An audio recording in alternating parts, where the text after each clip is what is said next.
everybody out there. We're here to talk James Bond. That's right. We're going to talk a little Thunderball. Hello, I'm Tom Connors. With me, I have Script Doctor. How you doing? I'm doing well. Good afternoon, everyone. Good afternoon and happy holidays to yourself, sir. And also with us is Robert Meyer Burnett. How you doing? It's Christmas time. You don't have to be afraid. I'm good. Good. I'm good. Sorry, I just had to give you a little vocal stylings from 35 years ago. No, that's amazing. I'm so glad to have you here, and I'm sure all the people in the chat are so glad to see you as well as I am. And we're here to talk about some James Bond today, specifically the fourth film in the James Bond franchise, Thunderball. Now, of course, I'm curious. Before I get into how I felt about it, let's see how you guys rank it on your scale of Bond films. Let's start with you, Robert. Well, this is the first of the epic Bonds. They actually literally changed the aspect ratio of the film. It's the first widescreen Bond, and it stayed that way until Live and Let Die, where they went back to a smaller aspect ratio. Live and Let Die and Man with the Golden Gun, then they went back to widescreen for Spy Who Loved Me. So one of the first things that you notice about this movie, especially if you're watching it letterboxed, is just it feels big. And it opens with a jetpack, and the DB5 again, and a cool fight scene, and it just I really like this film a lot. I think it does have a problem in that I believe in my mind it's a little slower paced than it needs to be, and the big epic battle, because it's underwater, it's a little lethargic. But other than that, I mean, it's got a crazy Spectre plot. We're going to steal nuclear weapons. We're going to blackmail the West. You've got Emilio Largo. You've got a great sort of secondary villain. There's beautiful women in this movie. I think, to me, while it's not the perfection of the adaptation of From Russia with Love, there's a lot to like about this movie. And it should be pointed out that this movie is also the origin of a dispute that plagued the James Bond franchise for decades. This movie was originally conceived as a film before it was written as a novel. And it was being developed by Jack Whittingham and Kevin McClory along with Ian Fleming.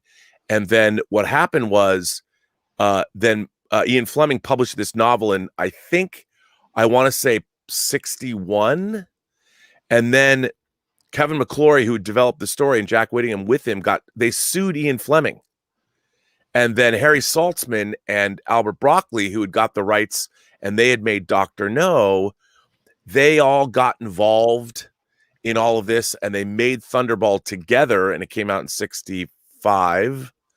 And but then McClory had a claim to this story, and he was able to remake this movie as Never Say Never Again in 1983, and he prevented the Broccoli's from ever using Spectre or Blofeld after 1971's Diamonds Are Forever. You kind of got a taste of him in For Your Eyes Only. So as far as this movie goes, it was an epic Bond film, but then it also was the origin of a legal battle between Broccoli and Kevin McClory. I mean, it drove Kevin McClory to his grave, and it should have, because he was a dick.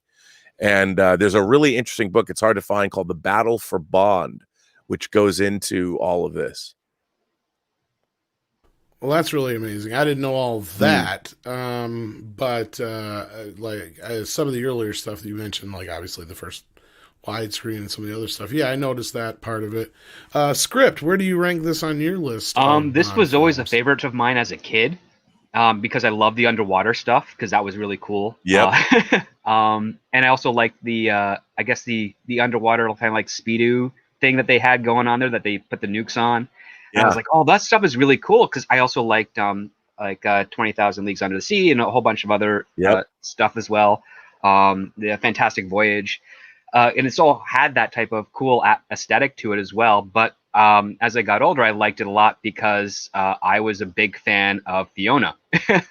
Like, you just can't and this young man just looks at a woman like that with knows how to drive, knows how to scheme, knows how to sort of put Bond in his place when she asks him, "Can you hand me something to wear?" And he hands her a pair of shoes, and she just gives him that look that's like, I am way above you. So I dug that, but I have to agree. Like, there's some weird pacing issues. It feels like some of the, like towards the third act, there were some weird reshoots and things to sort of jump over some obstacles. Like, for instance, when Domino and Bond first hook up, like we get the smash cut to them underwater, and then they meet, and then we get those giant bubbles floating up, and it's like, wait a minute, how did she recognize him? It must have been the chest hair, I guess. I just wanted to comment in, Luciana Paluzzi I love redheads. Mm-hmm. And I definitely, even as a little kid, I'm like, oh yeah, Fiona Volpe. Mm-hmm. Mm-hmm. And not to take anything from Domino, who is also, I mean, Claudine Auger is just oozes innocence and sexuality at the same time. I mean, and that first swimsuit we see her in, oh boy. Yeah, no, it's there's something distinctly one of the things I love about European movies of the 60s is the women in these films always feel very European. And growing up as a kid, I knew that I liked that. I liked whatever thing they had going on in European films, Italian movies, French movies, Bond movies. I'm like, I like that. That's good. There's an air of confidence to them that they didn't find growing up. Well, at least I didn't find growing up much. No. And I dig this movie. This, I think, was the last time they had a double in for Bond to do the opening shooting at the bullet at the gun, right? Because Sean Connery wasn't doing it until, I think, You Only Live Twice is when he first did it, right? Yeah. Yeah.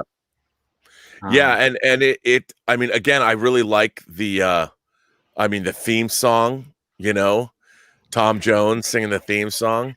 I think this was Tom Jones' return, because didn't he lose his voice for a few years prior to this? Yeah, he might have. He strikes like Thunderball. Yeah, he does. But I really love Kiss Kiss Bang Bang. That's great too. And that song, it just follows through the entire film, and it's used just in the right moments, and it's really, it's catchy, and it's very more Bond-ish, I think, at least for that era, than Thunderball, although Thunderball is great on its own. And I do, like you were saying, all the stuff in the water.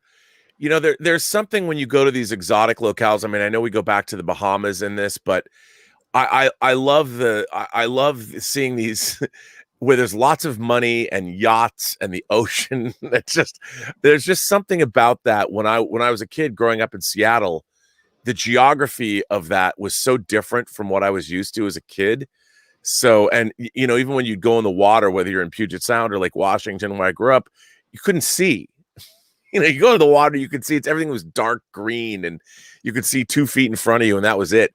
And so all this, like, the aquamarine blues of the Caribbean, and I loved it. I love that, like you said, going underwater and all the underwater equipment, the sleds they put the nuclear bombs on, and the battles with the your everything, the underwater battle, the harpoons, like they have to reload the harpoons, and they have the knife battles. All great. I loved all of that, and then the Disco Volante, the boat, Largo's boat.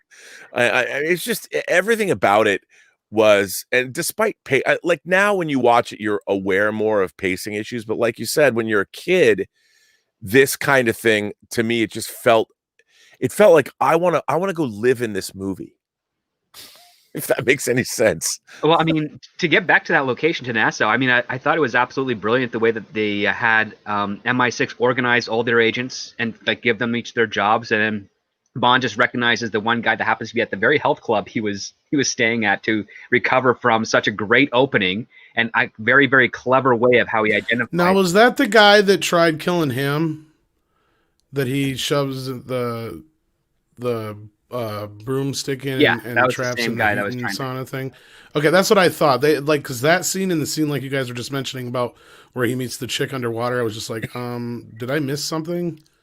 Like, yeah, because I had to back it up a couple times. I'm like, no, I didn't miss nothing. It's just Here's kind of like, one of the issues with this Bond film is that they introduce a lot of characters really close together to the point where you kind of get them blurred across their lines, and you kind of forget like how the relationships work.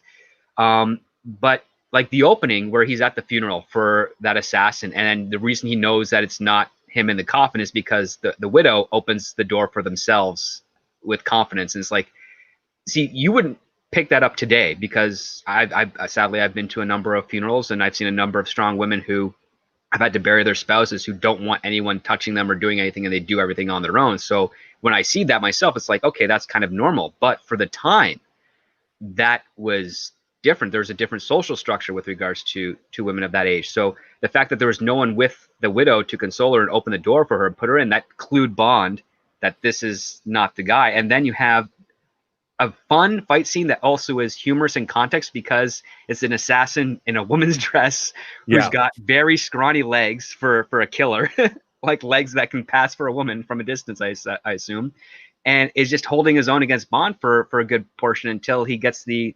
fireplace poker and then breaks his neck. And then all the set pieces after that were great, and it's like, this is really fun, but it's a great setup because because of that fight, he's at the health club that puts him in the coincidence to start the rest of the story. Right. And I think it's Shrubland's Health Club. Shrubland's Health Club. And the way he blackmails that one doctor into that apparatus is ridiculous. The rack that he's on is like, what is that? That's the 60s ingenuity where they're not actually thinking. I was kind of questioning what is this thing, but yeah. And I also love the fact that you do get, you get to see a little bit more of Spectre, the inner workings of Spectre, and you get to meet more of their operatives. And their whole plan I love the plan of stealing nuclear bombs, and their whole elaborate plan to get for blackmail and to get this pilot to do their bidding, and the Vulcan planes. I remember as a kid, I'm like, ooh. And I said to my dad, I'm like, because I built a lot of model planes when I was a kid. I'm like, I need to get a Vulcan bomber, model kit, because it was not an American plane. And I'm like, how do I? And it took a while. It took a while because there was no internet back when I was a kid. So it was like, how do you had to look through hobby shops. And I actually ordered one from a place called World of Toys. This is long gone. And see, I missed that adventure. I missed the adventure of seeing something on television and then having to go out to a store and try and find it down and talk to the sales staff. Be like, hey, do you know where I might find this? If you don't have it, it's like, oh, well, we could order it in, or you can go to this store or something. And you're on this like scavenger hunt. Yeah, it's so funny. I used to call World of Toys as a kid, like every week. And for instance, when Star Wars originally came out, MPC, the model company, announced that they were going to make they did an X-wing and they did Darth Vader's TIE fighter first, but then they were going to do a Millennium Falcon. And they would announce these things, they'd put out their catalogs, and that's the only way you'd know if something's coming out. And they're like, in 1978, a Millennium Falcon model will be released. And I would call like every week, do you have the Millennium Falcon model yet? And they knew, the sales staff thought it was hilarious. And when I would go into the store, they would have these binders from all the different model companies that would have their catalog of what they're releasing that year. And I would flip through all of them every time I went. So like once a month or something, my dad had to sit there for like a half an hour while I paged through the exact same catalogs I looked at 2 weeks or a month before. And my dad was cool about it, but he was just, you could tell he was exasperated, because I know I would have to have a conversation with the sales staff about each kit, about the scale that it was in, and how much do you think it was going to cost. And my dad's like, do you have to do this every time? And I'm like, but it could be different, Dad. I need to know. It's just, I was a weird kid. No, I did the same kind of stuff. And before I get into how I feel about the film, I'm going to go through a couple super chats real quick. Willie Woodward sent us one right off the bat. Says, James Bond Thunderballs, they're explosive. Phantom of the Night sends in $4.99. What perfect timing. I just finished watching Goldfinger yesterday. Well, awesome. Action Com sends in a few. First one is, what did you think of Spectre agent Fiona Volpe? Is that how you say that? Yeah. especially through the modern lens. Femme fatale, assassin, leader of her own crew. Yeah, I'll get into a little bit more of that in my review, but yeah, I did notice that she was a pretty strong character, a strong female character. And we've actually gotten a few of those already in these early Bond films. And I think I brought that up last week, how kind of surprising it is considering the reputation and how problematic Bond is. But Mrs. Martin Muses sends in $4.99 and says, Merry Christmas. Thank you so much, Teresa. Appreciate that. I hope you're doing well. Merry Christmas to you as well. Mr. Tickle Trunk sends in a Canadian $2 with or super sticker, I should say, with a dog shaking its booty from left to right. Surround, it's farting hearts. I'll tell you right now. That's what's doing. Jack of all casuals sends in another Shiba dog with its arm greeting us, saying, how's it going? It's going well. Thank you so much, Jack of all casuals. And Action Com sends in another one, says, some do not like the structure of this story. They revealed Spectre's plans way too early, and Bond spends most of the film rediscovering. Was this a mistake? I think that's probably a good place for us to break and for me to tell my feelings on the film. I enjoyed it. I didn't think it was nearly as good as the last two. Probably on par with Dr. No, maybe a little bit better. I did like the more cinematic feel and scope of the film. I did have some of the problems with the pacing. Sometimes the film does lose its pacing here and there. The final battle in the water really lost me in some spots because I didn't know who was who exactly and what was going on. Outside of that, though, it was a pretty straightforward story. It felt like a Bond movie. I can see where some of the influences are going to come down the road for like Steven Spielberg and George Lucas in Indiana Jones, because there were some bits of this, especially the water stuff, that really felt like Last Crusade. So like I kind of started to see where Spielberg would start picking up inspiration from that. Outside of that, it wasn't a horrible film. Like I said, just some pacing issues. The final battle for me was a little just kind of reminded me of like a Transformers battle at the end of a Michael Bay movie where they start getting fighting and I don't know who's who anymore. You know what I mean? Like, I know there's the orange suits and the black suits, but like, even then I'm still like, okay, so who's the main bad guy? Where's Bond? You know, all that kind of stuff. And my only other question was, there was this one shot where the guy looked like he got shot through the arm. Was that shit real? It looked like it was a real shot in the arm, and they kept it in the movie with the harpoon there. But no, I enjoyed it. I thought it was pretty good. Again, for some reason, From Russia with Love is the one that keeps sticking out for me, is the one that I enjoyed the most. I don't know why. But so far that's still the top for me. But this is definitely in there, right in the second or third spot, probably. So yeah, I enjoyed it quite a bit, and I did notice, the strong character. But as far as the Spectre business go, to go back to Action Com's question, what do you guys think about the structure of the story and how they revealed Spectre's plans? And do you think that Bond spends way too much of the film's time rediscovering them? And was this a mistake? I don't think so, because I felt it helped, like, me personally understand what the hell was going on. Because that was like one of my complaints with, what was it, the last one I think it was, where I was just like kind of lost through half the film. Like, I didn't know, or was it Dr. No? Like, I know Dr. that No, one. I think was the one. Yeah, where I was really just lost half the time. I didn't know who was doing what or why. But no, I didn't have that problem with this one. What did you guys think, Robert? I didn't mind it because, and I have to say that it's hard not to allow my analysis of these films not to be colored by the fact that I love them growing up, and I watched them over and over and over again. And then same when they first came out on home video. So my love of these movies definitely is colored with a certain nostalgia and a lifelong love of these movies. So perhaps, I don't have the same objectivity I would have if I look back upon them now. And that isn't true of everything, by the way. A lot of things like classic Twilight Zone that I loved and Outer Limits and Star Trek, they hold up. And for me, I don't mind that, because as a kid, the villains and what they were doing was a huge part of the movie.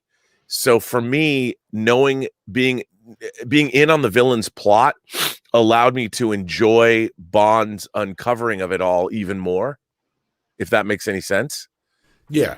And I liked that, because then I liked watching it in this particular movie.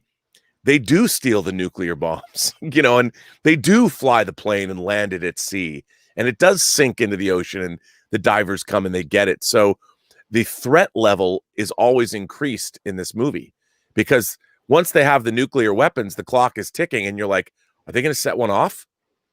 And I've always loved that about this movie. Well, and wasn't there one in the boat at the end?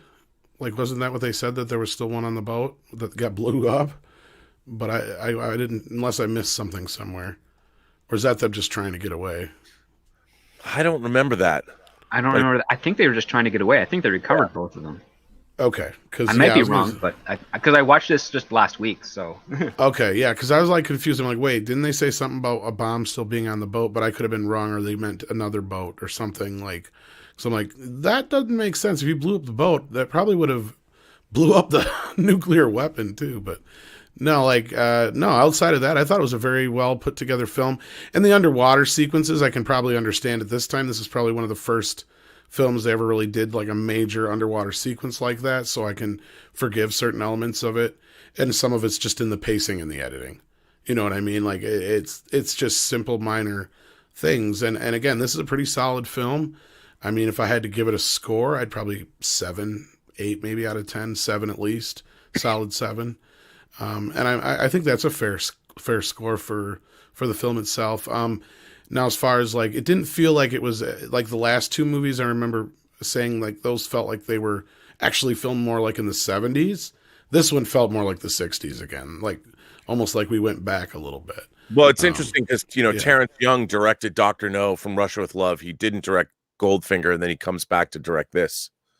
So maybe that's what you're responding to. That could very well be, is just the cinematography style and how they decided to, well, not the cinematography itself, but how he decided to shoot it and everything like that. That could very well be, because yeah, this did feel like a little bit like going back to older school Hollywood, as opposed to the last two films, which felt like, for me at the time they came out, like a little bit more advanced for the technology and how films had been edited and stuff to that point. So, and it will also, Ted Moore, the DP, comes back for a fourth time to shoot this film.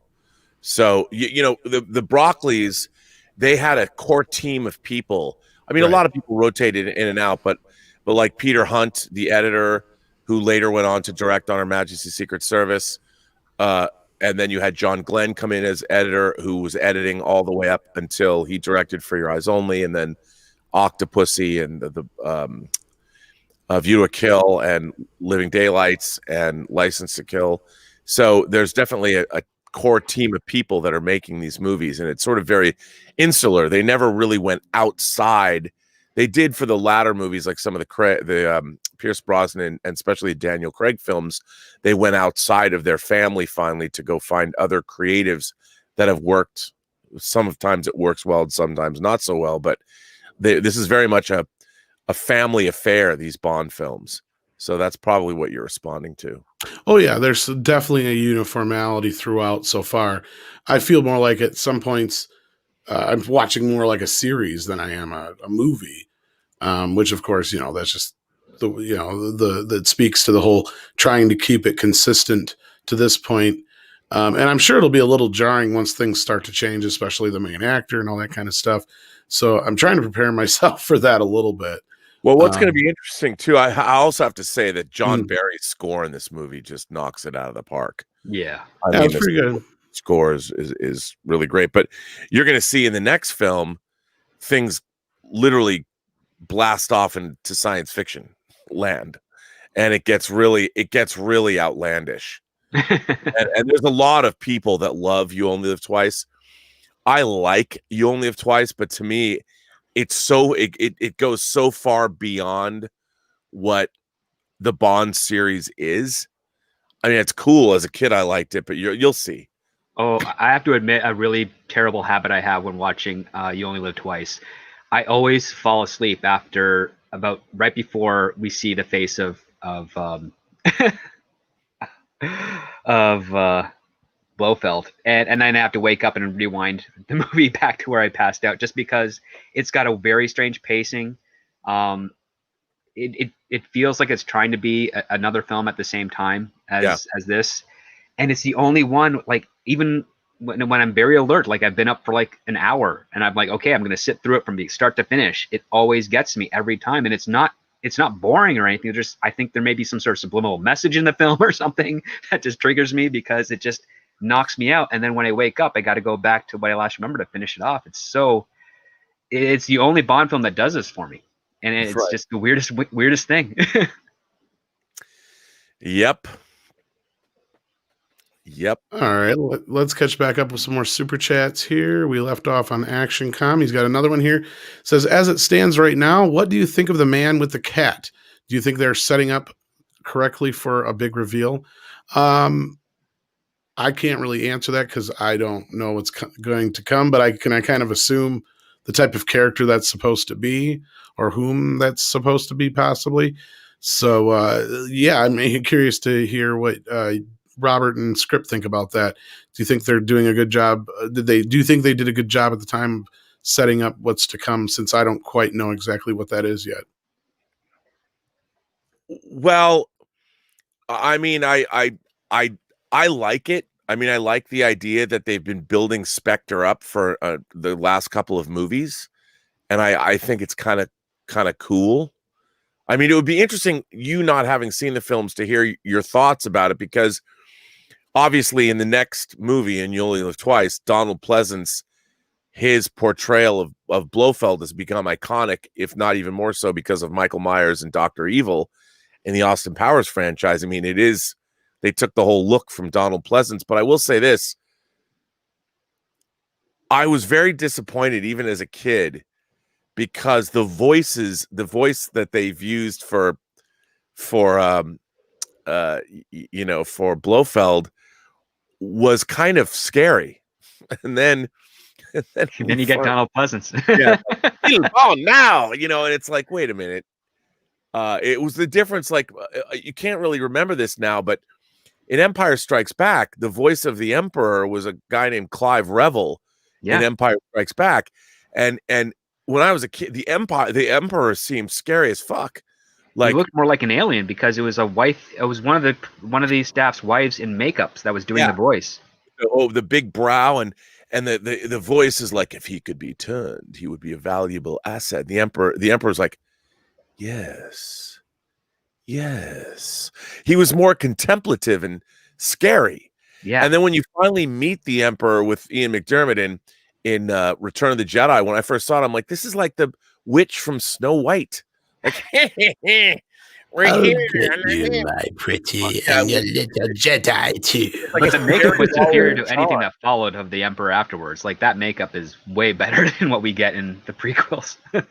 Yeah, and I just, it was kind of a letdown to me, because especially in the voice in From Russia with Love, I don't know if it's the same voice that you get in Thunderball, but definitely more menacing. Yeah, way more menacing, and I love that shit. All right, let's get back into some more of these super chats here. We've got, all right, where we leave off here. Thank you again, ActionCom. I know that's where we were. Mills sends in 35 Southern, I think that's South African rants, if I'm not mistaken. McClory tried to get another remake, Warhead 4K, before he died. Brosnan was going to star in it post-reboot. The rights were only settled prior to Spectres, he says. I think that's going back to the whole rights issue we were talking about before. Yeah. Well, there you go. Sounds like a very interesting history. I'm sure I'll dig into it a little bit when I get through the films, just to kind of get up to speed with everything. Patrick Mulligan sends in a Canadian $5. Enjoy Connery while you can before the dark times, before the Moore era. Moore is the Adam West Batman Bond with half the charm and twice the dumb. What do you guys say? He says that as an insult, but it's kind of a compliment, because Adam West is a very charming Batman. Yeah. Oh, and Adam West almost became Bond at one point. Well, that's true. That's right. I did hear that. That's very true. Mr. Tickle Trunk sends in another Canadian $5. Thank you. 007 gadgets are a staple and don't disappoint in Thunderball. Yeah, they're pretty cool. Then now there's a certain charm to all the clunky but really imaginative gear.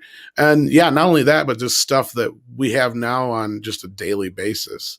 That's even, I've noticed like a few things here and there that are, kind of like just things we normally have. And the whole Geiger counter thing was kind of smart for the time and all that kind of stuff. I thought that was kind of neat. And yeah, so. Well, the back and forth between Connery and Llewellyn Davis when they're doing or Desmond Llewellyn, sorry, when they're doing, Llewellyn Davis is a movie, when they're doing the briefing, it's just ups what we saw prior to in the experimentation wing. And I just like their banter back and forth. And I like the fact that Q hands him the pill and he's like, you have to swallow it. And Bond's like, now? And that's how the end of the scene is like, that's great. Yeah. And then Mr. Tickle Trunk sends in a Canadian $20. Thank you so much. That's so generous. It just says Merry Christmas. Well, Merry Christmas to you, Mr. Tickle Trunk. And thank you for joining us today. We appreciate that. Patrick Mulligan says, you like From Russia with Love the most because it's the best. Well, I guess that's his opinion on that. Patrick sends in another one and says, praise to R&B, I'm sorry. The uber geek whom lesser gods tremble in his presence. Get Dutch Bond fan to guess for License to Kill episode. It's his favorite. Like, License to Kill is like everybody's favorite. I have like 5 people I think who want to be on that. Wow. I would love to get on that one because I am. Well, you're on this no matter what. So like, it's just I'm like not a fan of that movie. And there's a lot of them where other people have talked to, but they're all later down the road. And I can never remember if anybody said anything about these earlier ones. Cause like, yeah, like Critical Drinker and stuff. And some other ones have talked about ones they want to do down the road, but not too many have said anything about the earlier. You're going to have to make a spreadsheet. Yeah, I should. Cause I've like forgotten what half the people said, but it's interesting. I think that there's a huge demarcation of the Bond franchise in terms of age. And like, I'm old. So my experience of the Bond franchise was it was an event when it was on TV. They were the ABC Sunday Night Movie. They would advertise them all week. Tonight on the ABC Sunday Night Movie, Sean Connery is. And as a kid, you'd anticipate this stuff going, oh my God, I can't wait to see it. And then every kid would watch it. And you go to school the next day and everybody would talk about their favorite scenes. And it was a huge deal. And then as you moved into the 80s, Bond kind of, by the time you got to Octopussy and then A View to a Kill, it's sort of the Bond series had, in a way, sort of, they were still making them, they still were, but there were other action films that came up in their wake, especially in the 80s, that you'd watch, like even the canon films, like the Chuck Norris stuff, Good Guys Wear Black, and then Delta Force and Invasion USA, and it was Bond films were just part of a bunch of other action franchises, and the Bond films were like old because they'd been around for 20 years already. And so a lot of people didn't, and especially if you're younger, if you missed out because cable TV became dominant in the 80s, and if you didn't grow up with that 3 network Bond movies being the special thing, I don't think you had a love instilled in you for the franchise that we growing up in the 70s did. And that, I think that's a huge thing. And I noticed that when I was part of the Movie Trivia Schmodown, I would say that we've got to have an inner geek category about the Bond franchise. And nobody wanted it because they weren't something that, that people lived for. Whereas for me, a Bond movie was, even now, a Bond movie is an event I can't miss. Like, I get as excited for a Bond movie as I get for a Star Wars movie or a Marvel movie, and people don't understand that anymore. And I'm like, yeah, I know, because I'm old. You'd have to have that. I think you have to have that touchstone. And also because the Bond movies just, I mean, maybe they were never that good. If you look back on them, I like the Bond franchise, but to be honest, as a somebody who's now, I think, more astute about my tastes, and I can analyze movies sort of and move away. I have this nostalgia for them, but now I can look at them a lot more objectively than I used to be able to.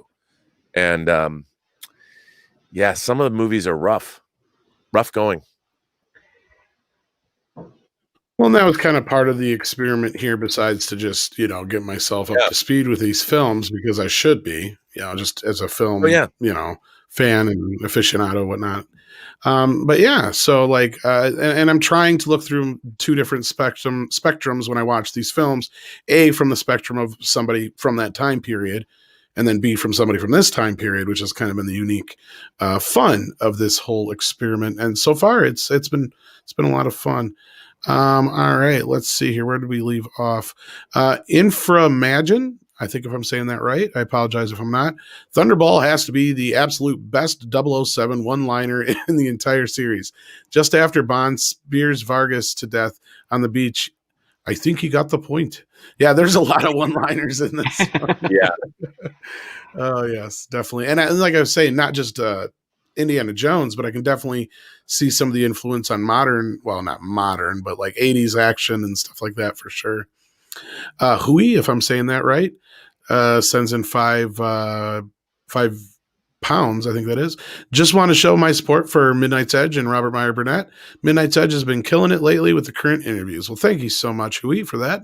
And we appreciate that as well. Eva Unit 4A sends in $5. The song in the underwater fight in Thunderball was homaged in anime Neon Genesis. Oh, we lost Robert. Evangelion. Decisive battle, Evangelion. Oh, Decisive Battle and Battalion Decisive, and hail RMB, and he's back. That I hit the wrong. I was like, wait, what did I just do?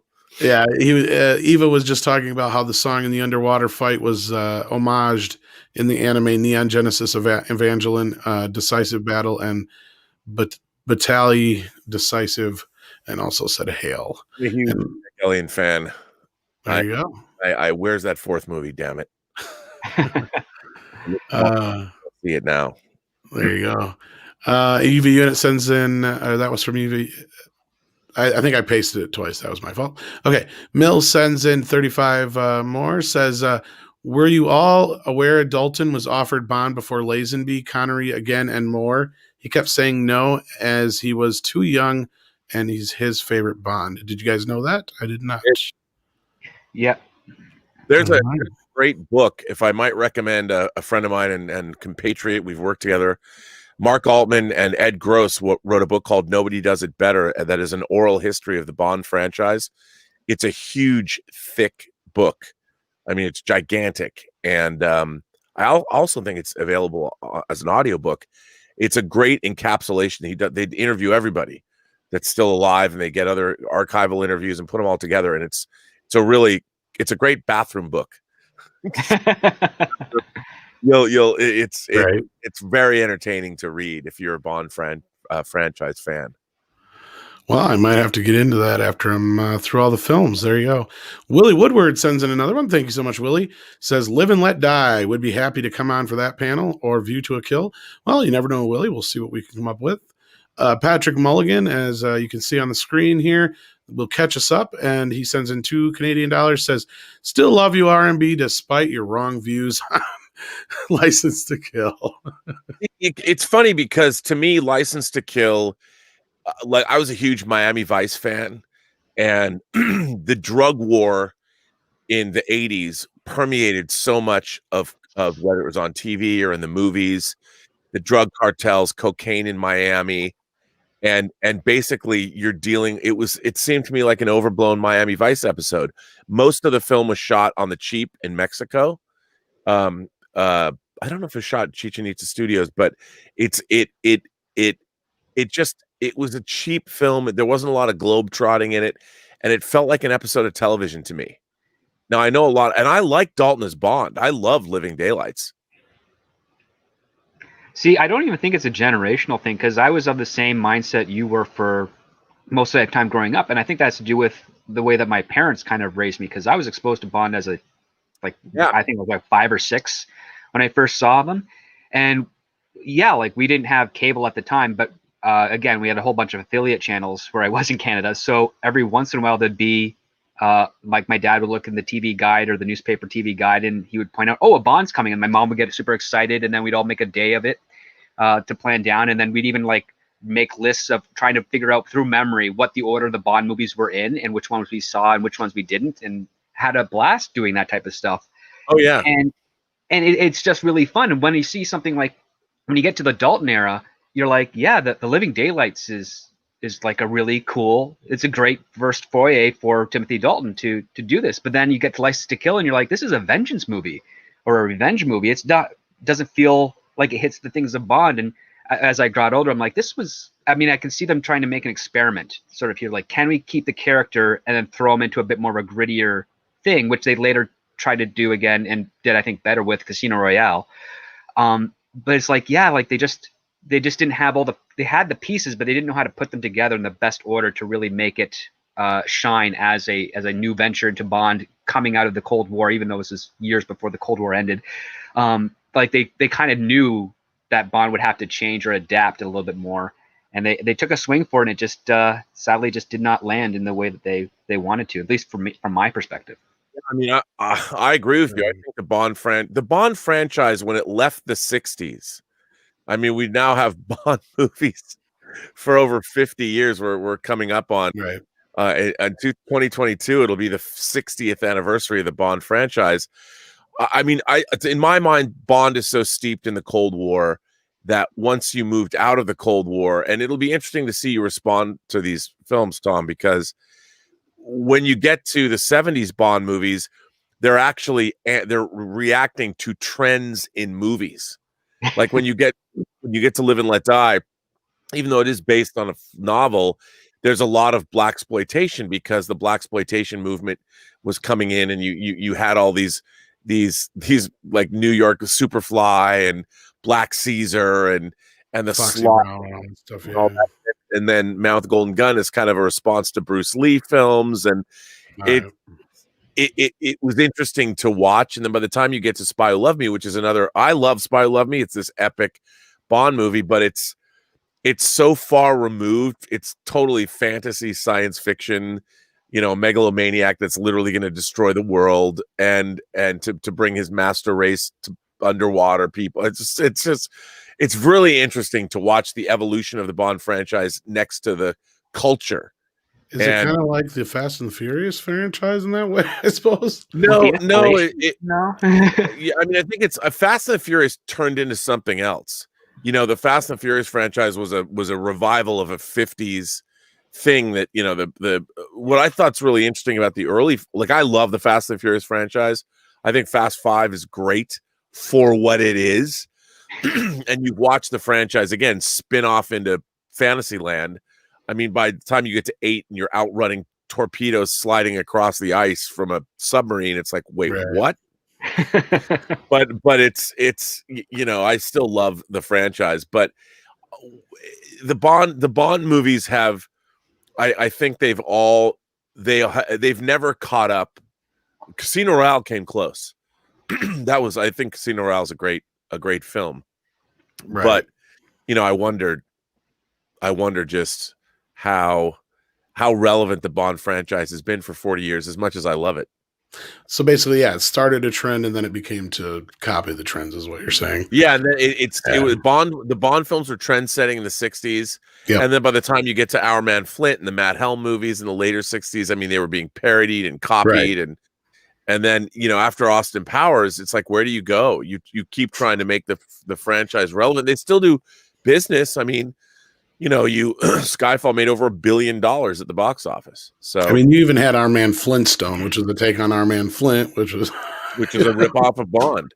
Yeah, so, and on top of that too, what you end up seeing is you see a great example of the people who own the rights to the IP not staying committed to the genre that started the IP. And I think that's right. kind of I mean, to the point, it does have its successes, but does it really have its lasting does it really have the longevity of the viability of the franchise for its future? Because they're trying to say, oh, we're going to make sure we match up with the contemporary times because it's of the now that really sells, when the entire novel series, the entire series from the 60s into the early 70s was really a celebration of that period and the adventure and the mystery of the anxiety of living in the Cold War, not knowing what could happen next, that there could be other parties playing the two superpowers against each other. That's a kind of a thrilling thing. There's a lot of stakes to that. And as soon as they had to distance themselves from that, you kind of lost some of the magic that Bond had. Right. Yeah, no, totally. Well, ActionCom's got a great question here. What age is too young and too old for Bond? I doubt there's too old, but that's a good question for Robert and Script. What age do you think is about proper to start introducing a kid to this franchise if you think they might be into it? I mean, that's a good question. You know, when I think when I was a kid growing up, children's programming was very different than it is now. And the stuff that I watched as a kid, you had Saturday morning cartoons, but you also, like, during the week you watched Sesame Street and like the Electric Company, and these were educational programs. So you know, even though they were kids shows, you were still learning something. And I think that led to, when I was watching the Bond franchise as a kid, I felt like this was the adult world that in a way, they were kind of like forbidden fruit. And that's I think part of the appeal was that, wow, you know, you're seeing something way adult. And I don't know if kids today would find that still attractive. Like, when you go back and you watch an early Bond film, I guess if kids aren't yet indoctrinated, maybe start them young. I only think that because a friend of mine brought his kids up that way, was showing them Bond films at like 5 and 6 years old from the 60s, not the modern Bond films, but the 60s Bond films, and getting them acclimated to that kind of storytelling, the less frantic and frenetic pacing and all of that. And they love that stuff because when you're a kid, but nowadays, if you're a kid that's already watched the MCU and you've already seen Star Wars, I think it's going to be really hard to try and go back and get somebody into the Bond franchise. Yeah, that's a good point. You know, it's just, if you watch Winter Soldier and you're 6 or 7 or 8 years old and you've got Disney Plus and you're watching the MCU movies, you'll never go back to Bond and think they're anything special. Yeah, I would actually have to agree with that. I say around 5 or 6. If the kid can hold a good conversation and also tell a convincing lie, they're ready for Bond. That's a really good point. That's a really good point. Yeah, I was going to say, of the 4 I've seen so far, just of those 4, you could start easily 6, 7, 8. More so, my question is whether or not you're going to keep their attention span, and probably more so with the later films with, you know, the more stuff going on with the fun stuff. But yeah, for the violence and the sexuality and whatnot, it's not much worse than what they see in certain other things. Yeah, that is true. But I would say, like, kids are information sponges. They absorb stuff quickly. So if you oversaturate them with, say, an iPad or any sort of tablet or something when they're really young as kids, they're never going to be able to maintain a level of attention needed for some of the classic films and whatnot, because they're just being conditioned to a different type of pace, which is why when my some of my best friends, when they started having kids, their doctors are saying, listen, don't overstimulate the kids, because we're seeing a trend that they're just kind of all over the place, hyper energetic, all that other stuff. Keep them away from electronics until they're a little bit older, and then limit time, because otherwise they're never going to be able to focus on anything. And it's really important. It's very, very important to teach your child how to take aim and like throw a ball and hit a target. Like, that's the best lesson you can have, because it's a great allegory for life overall. And they took that to heed and they followed it through. And my godchildren are incredibly competent for their age, and I love them to death. And I'm so happy that they're not some of these, like, their friends who just, every time there's a noise somewhere, their attention goes to that and they can't hold a conversation. Yeah. Well, I think it's an incredibly salient point. And I think another thing is, you know, in this day and age, when you're looking at iPads and things like that, kids are taught to only be interested in the information that they want. So if they look at something and they're bored, they just change it and go to something else. Yeah. Well, one of the things that when we were younger, it's not like, well, when I was younger, there's a fundamental difference in that there was only you couldn't change the channel when James Bond was on if you didn't like it and find something that you liked, because invariably there was only like 3 stations and you would have to watch. So you were locked in. You knew that when you were watching a Bond film, there was going to be something that turned you on, whether it was an explosion, a car chase, pretty girls coming out of the water. Yeah, I mean, something, and you were waiting for that. So it even taught you patience. And nowadays, like, I notice if I'm in the car with like the girls here, if Elizabeth and I take her kid somewhere, like her youngest daughter who's 17 years old, if there's not a song or something playing on the radio that she wants to hear, or if we're listening to, and she's 17, or I'm listening to NPR, she's like, can we put something else on? Because she can't deal with something that is not something she's interested in. And, you know, when I was growing up, when I would get into my dad's car, I knew that whatever he was listening to on the radio was something I wouldn't normally get to hear unless I was in my dad's car. So I'm like, if he was listening to the news or something, I would eat it up going, ooh, this is something from the adult world that I don't normally get to see. And it sort of, I think it instilled in me a thirst for knowledge of stuff that I didn't know. And it was things that I didn't necessarily, and I'm still that way. Like, I'm still like, oh, let me go. Like, I watch a lot of YouTube channels of people say, why do you watch that channel? I'm like, well, because I just want to know, you know, the more I can figure out or find, I'm interested in stuff. And I feel that nowadays, you know, the people are not, they like, if you'll notice, if you say that you don't like something online, people will come and criticize you personally. Like, if I say I don't like this thing for these reasons, people will come after me personally. They will not throw back an argument defending, say, the writing in something, whether it's, say, Star Trek Discovery. I get a lot of people that come after me personally for my hatred of Star Trek Discovery. But I can tell you why, but I would never attack somebody because they liked it. And I think that it's because now everybody's only getting this input that they like. Like, I love this thing and it's mine, and they see it as an extension of themselves personally. Like, I know I like a lot of bad things, and I can look at the Bond franchise that I love, and I can be like, I wrote a high school newspaper review. I had a newspaper review column when I wrote for my high school newspaper. I hated A View to a Kill. I was so excited. It was a Bond movie I freaking hated. I thought it was boring. I thought it was missed opportunity. I thought Roger Moore was too old. And I felt bad writing that review. But I still love the Bond franchise. You know? And I think nowadays the world is just a different place. Well, what you're describing is the temperament of curiosity, the disdain for it. We've created devices that allow kids to that have the curiosity and have it shaped to the point where they don't want to see anything else anymore because it might have a different emotional response than what was designed.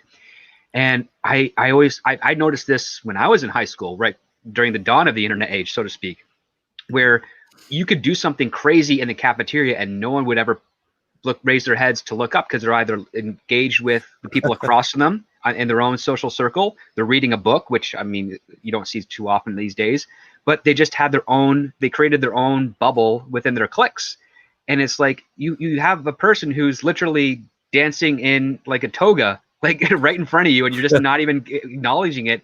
Whether you think it's them just seeking attention or not, it should elicit some sort of response. But we saw a change of this, and I identified it like in the late 90s when basically the internet became as commonplace as a telephone for Western society. Yeah. And also the idea that, you know, as a kid, I wanted to grow up and be James Bond or grow up and be Captain Kirk. It was something I was looking at that was outside of myself. You know, that I'm like, wow, I want to go live in that world. Like, I want to know the proper temperature to serve champagne, or I want to know that when a widow opens a door for herself at a funeral, it's not really a woman. Right. Well, you know, where like I was like, where's the Caspian Sea and what is beluga caviar? You know, and how is it so good? And it I think nowadays it's so strange because, you know, I talk to a lot of people and they don't, like you said, Script, the curiosity about the outside world. That was something that both, well, Star Trek, The Twilight Zone, James Bond movies, these were all entertainments that presupposed on the audience's part that they wanted to go to these places. You know, the Rod Serling would show you all these different stories, and Rod Serling wouldn't tell you what to think, but again, he would tell you, well, here's something you should think about. You know, I'm not going to tell you how you should think about it. I'm presenting you these stories, and the whole point is, what do you think when you get to the end of a Twilight Zone story? Or same with Star Trek, and these entertainments wouldn't tell you what you were supposed to think about them. And James Bond movies just presented these things there were no lessons to be learned in James Bond movies. It was just action adventure, and you had to glean from them whatever it was you wanted. And I think that was something that was pretty interesting, and the idea that nowadays I talk about how, well, Bond's this sexist, misogynist dinosaur, a relic from the Cold War, as M says in GoldenEye, but that's kind of why you like him. I mean, he's a character that death can visit him at any moment. And we've talked about this before, he's a total sensualist. At any moment he might die. So listen, he wants to sleep with the best looking girls. He wants to eat the best food. He wants to drink the best booze and smoke the best cigarettes and cigars. I mean, he's a total sensualist and enjoying what life has to offer because he knows at any minute life could end. So why not get the most of it while you can? And he's unrepentant about it. And nowadays in our culture, people are like, well, he's really he's a problematic character. He's a misogynist. And I had a screenwriter teacher tell me that, and I was like, what? But his argument wasn't of those things. It was the fact that when he does get into a fight, he rarely suffers the injuries. Like, only in this movie do we see him get shot, and he gets a bruise on his back. And I mean, there's some other points. I mean, mostly during the Moore era, he's kind of invulnerable. Right. But like, that was his contention for it. But I totally see how a lesson like that would influence future writers into not understanding the overall aspect of Bond. They just take it on the superficial level and only look at him as such, when he's actually he's a character that knows he's, like you said, he's going to die at any moment, and he's going, and it might not even be in a mission that's for king and country. It might just be someone on revenge who survives one encounter and gets lucky. Yeah, no, absolutely. I mean, you never know. And recently there's been stuff like when Russia's exposed as poisoning. There's a guy who was poisoned. It was in the news the other day that the way they poisoned him is they put the poison in his underpants. This really just happened. Wow. Well, remember the Ukraine leader that was poisoned like 10 or 11 years ago, and his face kind of went all weird? Yep. Yeah, I mean, there's still the FSB or whatever, the Russian Secret Service now, the former KGB. It's still happening. It's still going on. There's still spies are out there. And I do think it's interesting, though, that the way the franchise, the problem is the Bond movies in the 60s offered the middle class that had arisen at the end of World War II.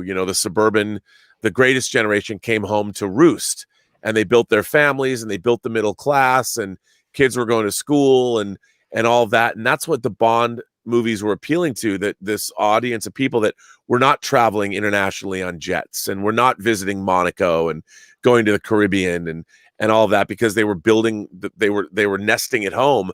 The James Bond films offered the world a look at this exotic world beyond where they were.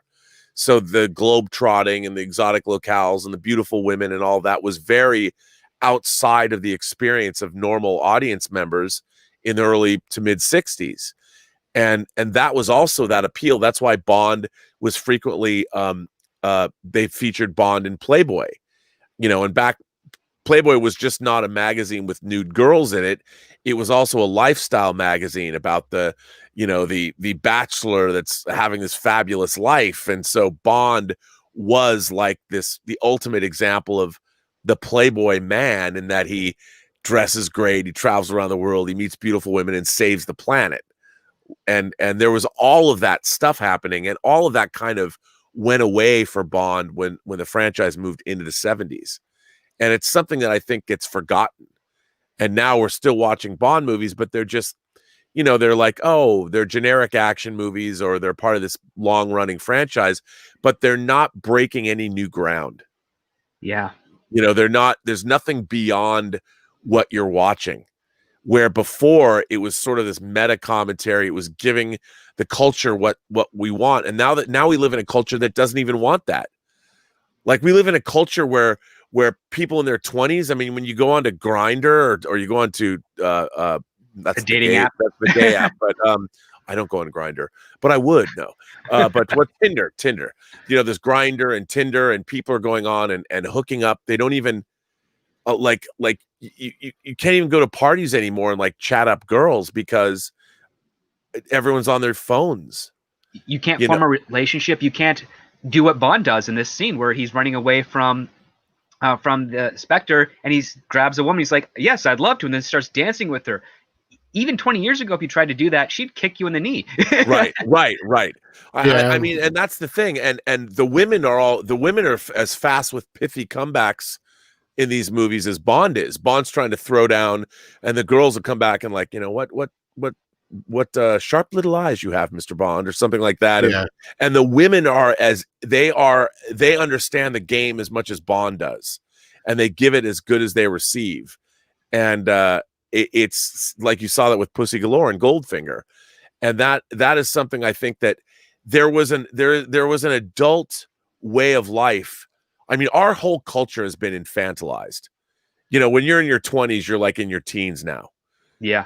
And our culture has completely been infantilized. And maybe that's because, the audience is like, if you were 40 years old watching a Bond movie, it's a good bet you fought in World War II. And I think that being a soldier and having these, it's just interesting. Well, to your point, like Fiona, when we first meet Fiona in this movie, for instance, to get a little bit back on track. Sorry. She's with the pilot and then kills him. And then Right. Angelo comes in with the face, Mr. Angelo, and he does something that you don't expect from a villain, which is he tries to now renegotiate his terms. And he doesn't have the foresight to realize that in order for this scheme to be pulled off, he has to die as well. And I think that's absolutely brilliant because Fiona seems to know that. She's willing to say, consider this a down payment. We'll give you your $1 million later, because she realizes that if he somehow miraculously survives this downed plane, there's going to be an investigation as how is he the only one. And then they're going to find out that Spectre or some sort of third-party agent came in there, and he is so blinded by his own greed and the own indoctrination that he's taken the last 2 years to become this new person that he doesn't realize that it is a one-way trip. And I love that part because you don't get that type of stuff in stories these days that often. No, and they're people put these off as like, oh, they're just spy stories, but there's a maturity level to them as well.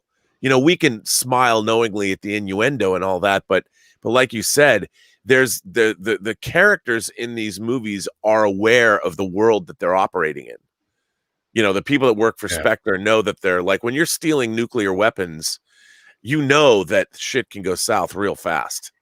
Yeah. The only thing they don't learn is to have a more discreet ring to identify themselves. Right. We figured that out pretty Hail quick. Hydra.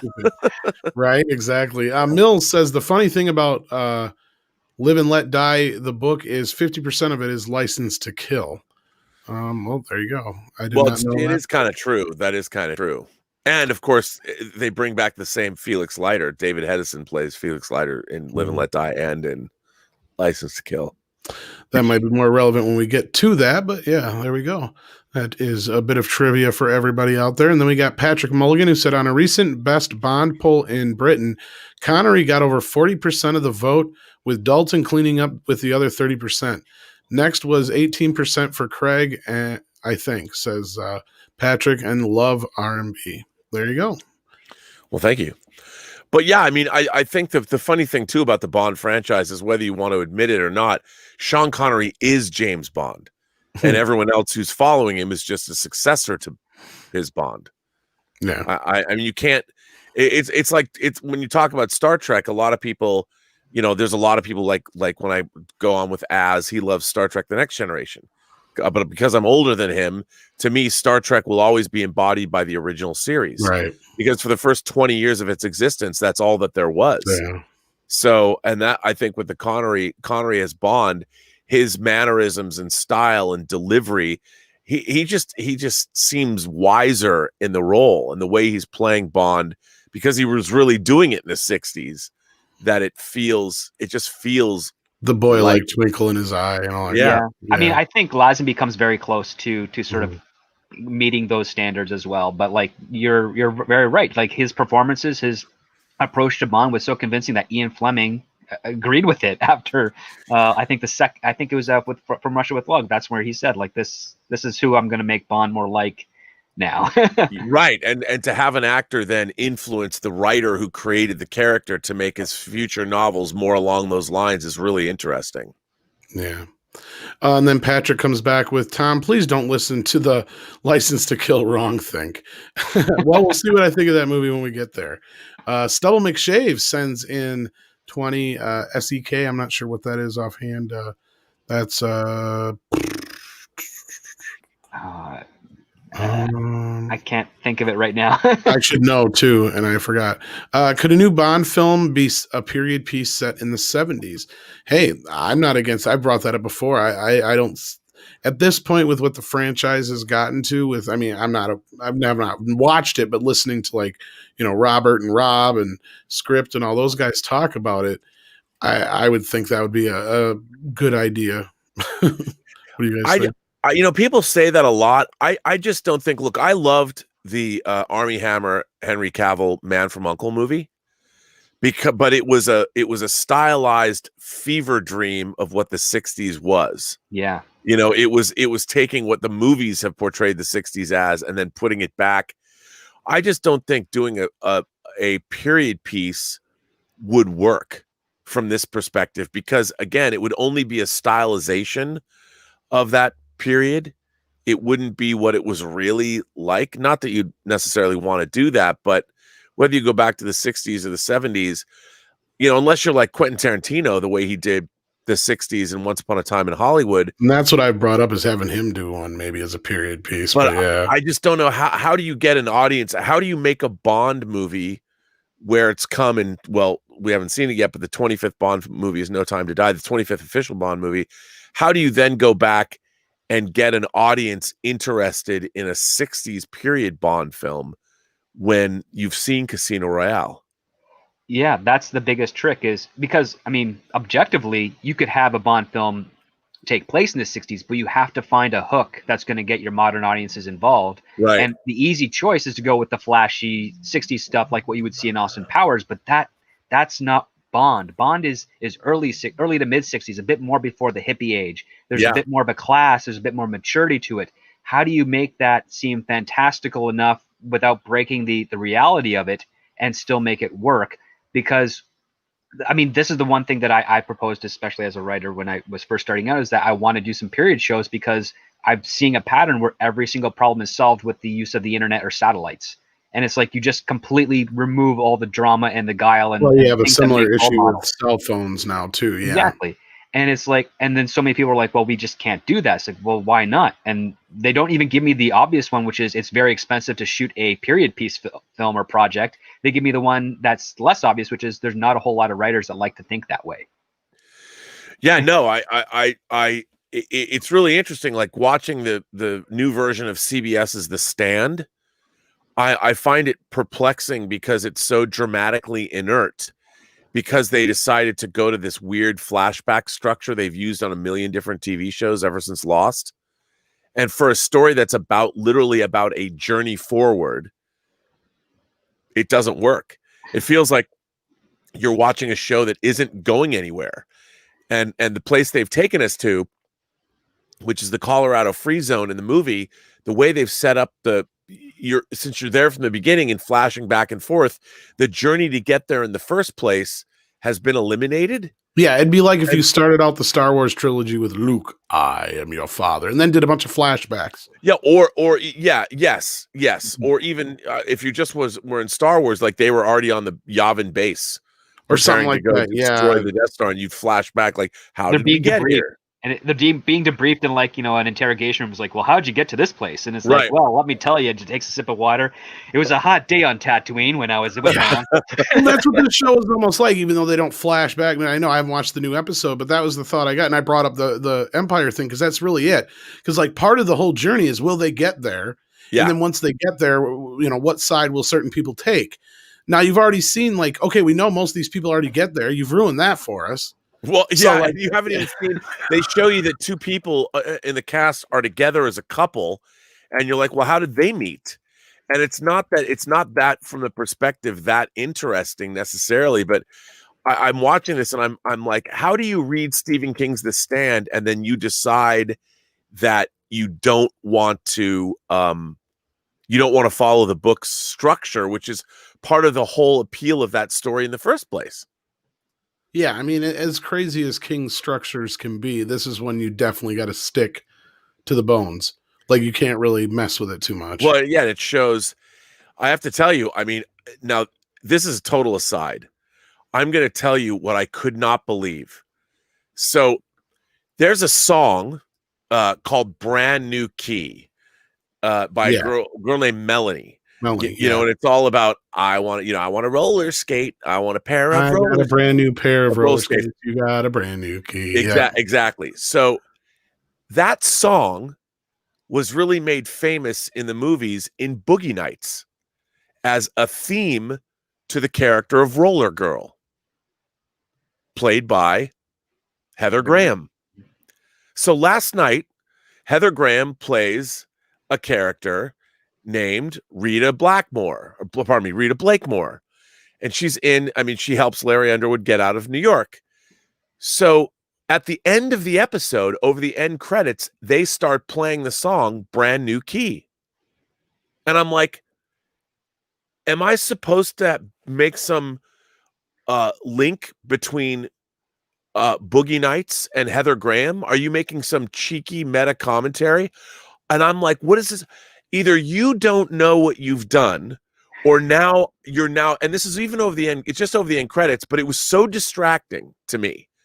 I'm like, this song is so, in my mind, the only time I ever really heard it in my life was because of Boogie Nights and the character of Roller Girl, played by Heather Graham.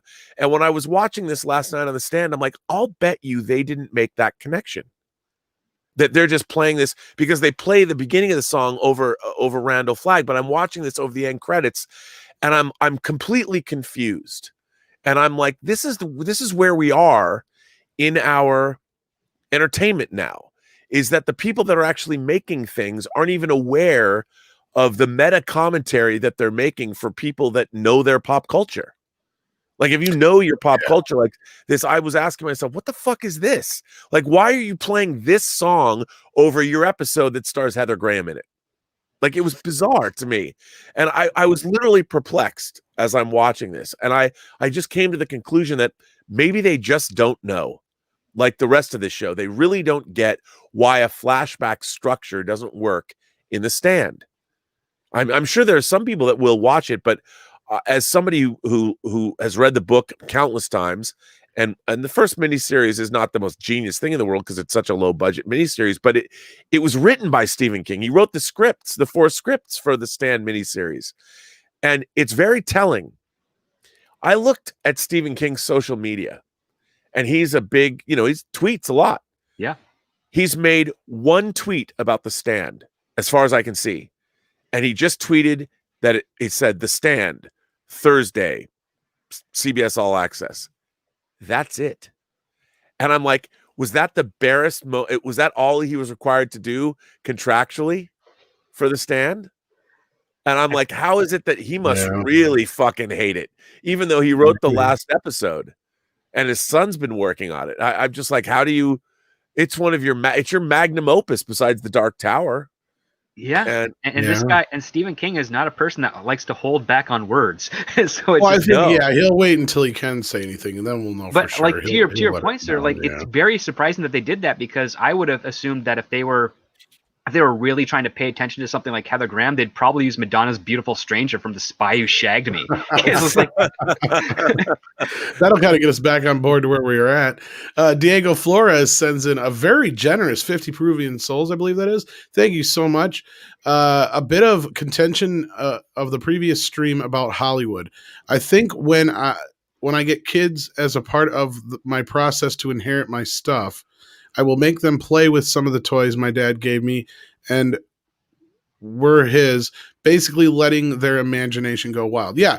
We were talking about that on a previous stream where we were just talking about, things that are handed down generationally and the stories that are attached to them and how important they are, and, how comparatively to the franchises we have now. It's like, they stood the test of time for a reason. It's why the pretentiousness of thinking now you can just change something and it's going to be okay.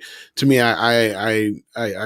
we had this big long conversation with about that whole thing. And it was pretty interesting. So if you want, you should check that out. I believe that was our morning show yesterday with Cecil, if I'm not mistaken. He's referring to. So there you go. Patrick Mulligan sends another Canadian $5, and we're almost caught up. Forgot the drugs License to Kill is about getting vengeance on the best Bond villain. Robert Davi killed it with Franz Sanchez. And it is. Oh, is it? Okay. Yeah. And it has the most of the Q haters. Well, I don't know anything about that because I haven't got that far yet. So until I get there, I don't know. But unless you guys want to comment on that. Well, I look, to me, I just thought that License to Kill was ordinary. It was a story we'd been seeing on network television over and over and over again during the whole Miami Vice era. And Miami Vice was cooler than Bond at that point. And it was cool because, Benicio del Toro plays Robert Davi's young henchman. It's one of his first roles, and he's great in it. It's got two great Bond women in it, Talisa Soto and Carrie Lowell, both beautiful, great, capable Bond girls. But it's also got Wayne Newton in it, and the big set piece is there a semi-truck chase, which is weird. And Michael Kamen's score does not do it. I'm not a fan of it. There you go. 200-watt studio comes in with a $2 super chat. Says modern tech turning future generations into Eloy. How do you say that? Eloy. From the time machine. Yeah. Yes. Those. Yes. Yeah, we're getting there, and I definitely see that having an effect on all things going forward into the modern era. And again, like we were just saying, I'd love to get to see like some of the. I've thought about talking to Andre about having like Script and Rob and I and a few of us watch like a couple Gilmore Girls episodes and stuff just to see if these writers are really just that bad or is just they're out of their element. Because we are rather harsh on them. Some of these people. And I guess maybe we should. I wonder if sometimes we shouldn't just see if we're not. I don't know. I've watched some Gilmore Girls episodes. They were not. Well, if that's the case, then I can take your word on that. You're a professional. Like Karate Ted, I think, in there for one point, and like a really superficial like love story. And like I said, I think that Judging Amy, I can't remember. They bleed together because the genre is identical. Yeah, and that does catch us up on Super Chat so far. I don't know if there's really too much to discuss. I enjoyed the film. I am looking forward to what comes next, though. I think this is the last Connery film outside of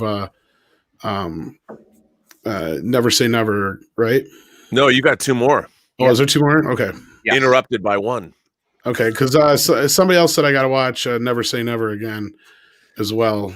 So. Yeah, that's in the 80s, brah. You got a long way to go. You got Never Say Never Again and Octopussy both came out in 1983, the same year Jedi came out. So you got to wait. All right. Well, somebody said something about watching it with this one because it's a remake of this one or something like that, or yeah. But if you're going to watch in order, you got to see from a cultural standpoint what changed, what they went for. Yeah, because I don't think that's in the actual box. You never say never again. I don't think that's in my actual set. So yeah, I'm gonna have to get that figured out. But then Mr. Tickle Trunk sent in another super chat real quick. Says, "Good exercise. Watch Gilmore Girls and see if you're correct or just old men yelling at clouds." Well, I'm almost willing to take Script's word on that. I mean, it might just not be the worst. Heck, if you guys want to do like a live stream or whatever, where we just sit back and do a commentary on a random Gilmore Girls episode, I will participate in that. I just figure watch like like the first episode or two of Gilmore Girls, maybe Gossip Girl, some of the other shows that some of these writers come from for like Star Trek Discovery and stuff, and just kind of get an idea if they're just that bad in general. Yeah, I mean, I it's amazing to me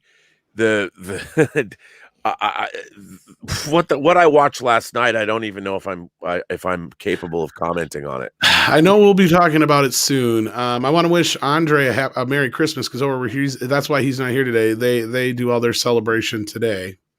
So I'm not sure when we're going to do the Discovery review yet, guys, but we just keep your eyes on Twitter. I'm sure we'll bring it up soon.